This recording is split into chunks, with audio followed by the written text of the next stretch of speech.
welcome to kind of a pilot for UMMaviagem.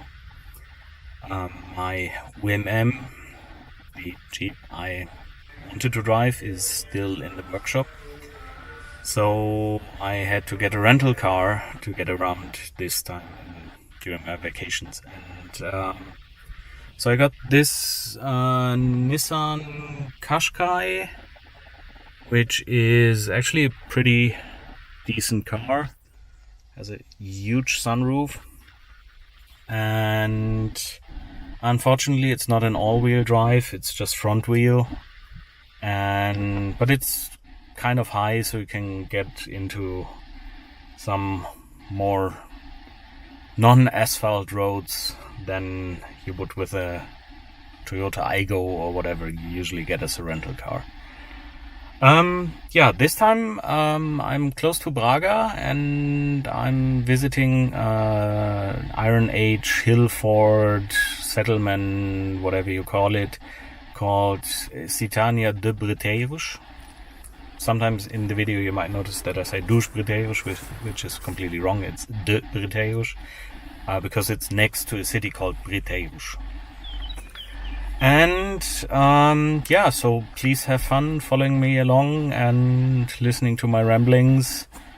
And hopefully some of the next episodes will be more about the UMM, where I will go in a couple of days to the workshop and see how far it is and if I can help something, and hopefully also make a video to show you the car. Have fun.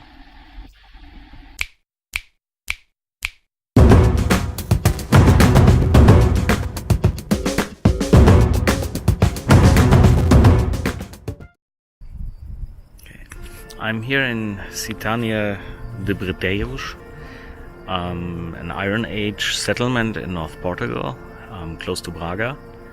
And this is one of the biggest Iron Age settlements here around.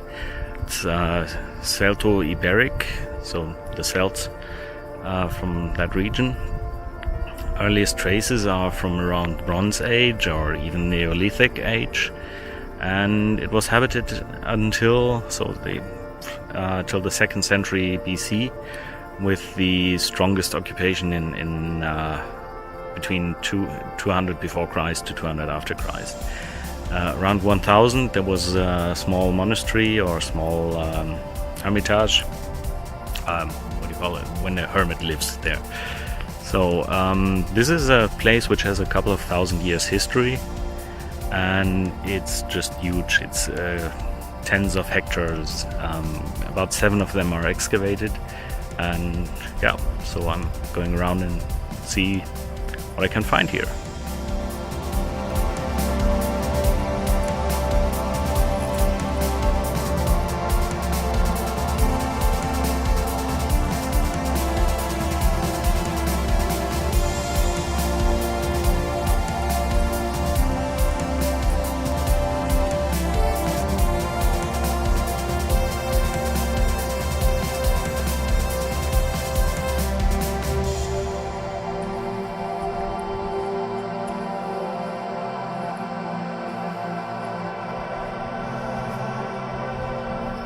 This structure is rectangular and it seems to be a Roman-inspired house, a domus. And this shows that even during Roman occupation, this area here was flourishing, and the villa here, the Citânia, was occupied by local people who got influenced by the Roman style.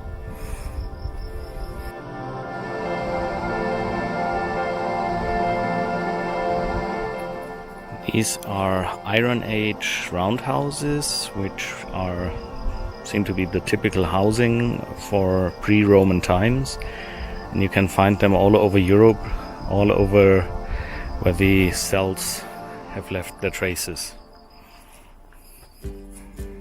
This is an interesting house because it has some kind of a front garden. So there's a little front enclosure here, some kind of patio. And then you enter the real house. So this is the interior. the doorway, and the little veranda in front.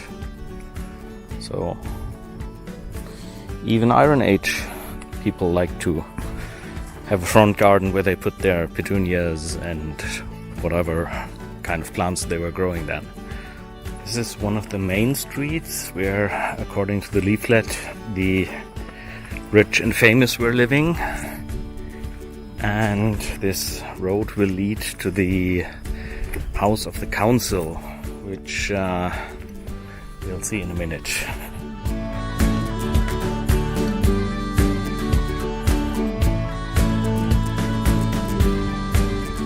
So when you're up here, you actually can see why they chose this place.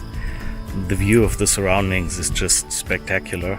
So we're kind of the highest point in the surroundings, and you can see all the landscape around. This is the innermost of the 4 walls of this city. So there were 4 defensive walls in various distances. So the one in front is the innermost, and actually you can see over there are 2 other ones, and the third one is somewhere hidden in the bushes there. To get around in Citânia de Briteiros, you have to pay €3 for entrance fee, and you get a leaflet which has a map inside with letters and explanations, and these explanations also correspond to these letters which you find all over the place. Access is from I think 9 to 5 in the winter until 6 in the summer, and it's not really for people in wheelchair or other mobility impaired people. So it's all like these paths and really rocky roads, so you cannot really get around if you're mobility impaired. Besides that, it's I think there's no problem if you go with kids or with larger groups. I'm here on a Monday in May, and it's not really crowded. There are about 3 other people in here.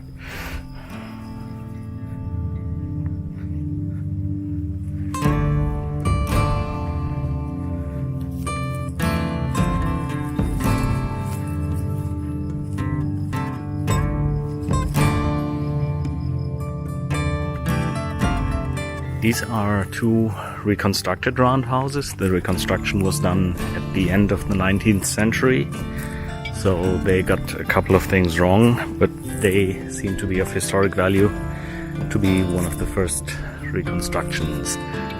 And so the little leaflet says the walls are too high, the roof is too low, so the actual walls would be 1 or 2 meters lower, and the roof would extend to a much steeper angle.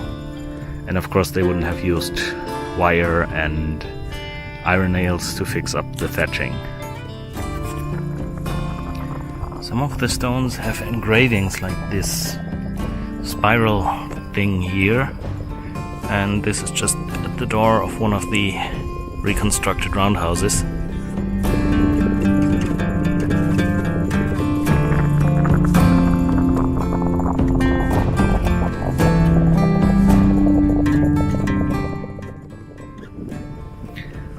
So it's getting windy, so probably you won't understand a word what I'm saying.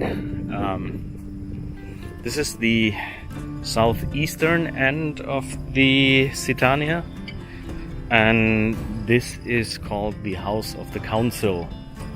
So it seems to be the biggest house in the area, and there's this bench around where you can actually sit down, which I'm doing now. And it's probably not the original ground level because it's pretty uncomfortable. So in this house, the leaflet says there were the governance affairs of the village. There were where all the chiefs met, all the family members met, resolved conflicts, and did whatever chiefs do. The leaflet also says that they did all the harvest celebrations here and any other big feasts they had in that time. And this is pretty big, so you can fit a couple of, I don't know, 50, 100 people in here. So you can have some pretty big parties in here. And it's a really nice spot as well for the house of chiefs and any official stuff, because it's overlooking the whole river valley there of the River Ave. It's also overlooking a couple of the hills of the surroundings and also some important land trade routes. And according to the leaflet, on the river came over the boats from the Mediterranean and also boats bringing salt. And on the land routes were products of the interior, so all kind of meat and farm stuff coming from the interior, and also minerals. So the mountains here have some mineral ore deposits where probably they got their iron as well from. This is the street which goes to a bathhouse, and there's some kind of water management system in the street. So I don't know if it's the water from the source at the center of the village, at the top of the village, which then the water got distributed down here, or if it's some kind of a rain drain. So this is the bathhouse where people had steam baths actually. So in 19th century people were thinking this was some kind of crematorium, but then they did look up their classical texts and found that Strabo actually wrote about the Iberians having steam baths every day and oiling up their bodies. So this is one of the best known or best kept examples of a steam bath. The setup is as follows. So you have in front kind of a dressing room, or maybe there, and then you have to crawl through this little tiny hole there into a steamed room. And that room was heated by hot stones, where people could actually put water on top, like in today's sauna. So I was a kind of 2,000-year-old, 3,000-year-old sauna here. When you came out, there's a cold water basin, which got filled by the water from the source. So this is actually a modern waterway, but there was also a prehistoric line of water going there, and you could dip in there into fresh spring water. Also belonging to the excavations is a small museum in the city of Briteiros, or the village of Briteiros. And this is actually the house that the guy was living in who excavated the Citânia first. He was a photographer, and this is the old house of his parents where he spent all his time during the excavations.